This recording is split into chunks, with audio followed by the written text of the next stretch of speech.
நண்பர்களுக்கு வணக்கம்ப்பா.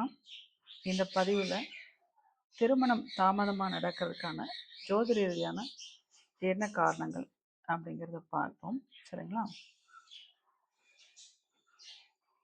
ஸோ ஜோதிட ரீதியாக அதாவது 7ஆம் இடம் அப்படிங்கிறது களத்திர பாவம், 2ஆம் இடம் அப்படிங்கிறது குடும்ப பாவம். இந்த 2 இடங்களிலும் பாவகிரகங்களோட தொடர்பு இருந்ததுனால லேட் ஆகும். திருமண வாழ்க்கை குறிப்பிட்ட 7ஆம் இடம் பலவீனமாக இருக்கிறதோ அல்லது அசுபகிரகங்களோட பார்வை, செவ்வாய், சனி, ராகு இவங்களோட பார்வை இருந்தாலும் அது லேட் ஆகும். 2ஆம் இடம் அப்படிங்கிறது குடும்பம் உருவாகிறது குறிக்கக்கூடியது. இந்த இடத்துல சுபகிரகங்கள் இல்லாமல் இருக்கிறது, பாவகிரகங்கள் இருக்கிறது, பாவகிரகங்களோட தொடர்பு ஏற்படுறது. இதனால் திருமணம் தாமதமாகும். 8ஆம் இடம் அப்படிங்கிறது பெண்களுக்கு மாங்கல்ய ஸ்தானம். இந்த இடம் பாதிக்கப்பட்டாலும் திருமணம் லேட் ஆகும். பொதுவாக சனி 7ஆம் இடத்தோட தொடர்பு ஏற்படும் போது அந்த இடம் அதாவது சனி அப்படின்னாலே மந்தம், தடை, தாமதம். அப்போ திருமணம் நடக்கிறதுக்கு தாமதம் இயல்பாகவே லேட் ஆகும்.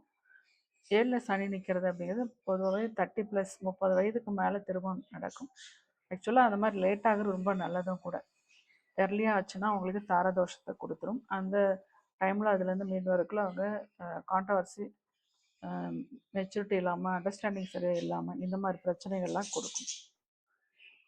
ஸோ சுக்கிரன் ஆண்களுக்கு களத்திர காரகன் அப்படிங்கிறது. சுக்கிரன் ஆண்கள் ஜாதத்தில் நீசமாகிறதோ அல்லது 3, 8 இந்த இடங்களில் இருக்கிறது மறையிறதோ, ஸோ 6, 8, 12 இந்த மாதிரி அமைப்பில் இருந்தாலுமே லேட் ஆகும்.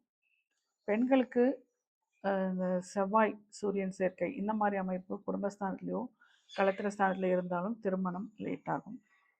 செவ்வாய் தோஷம் 2, 4, 7, 8, 12 இந்த இடங்களில் செவ்வாய் தோஷம் இருந்தாலும் திருமணம் அமையிறதுக்கு தாமதமாகும்.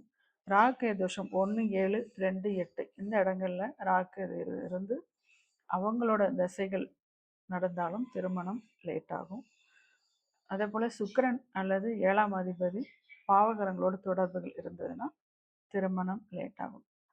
அதே போல் திருமண வயதில் அதுக்கேற்ற தசாபுத்திகள் நடக்காமல் இருக்கிறது, அதாவது 7ஆம் அதிபதி தசை அல்லது சுக்கிர தசையும் நடக்காமல் இருக்கிறது.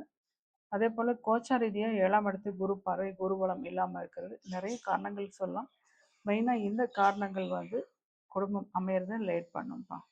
சரிங்களா? இந்த பதிவு உங்களுக்கு பயனுள்ளதாக இருக்கும்னு நினைக்கிறேன். ஸோ மீண்டும் அடுத்த ஒரு பதிவில் சந்திப்போம். நன்றிப்பா.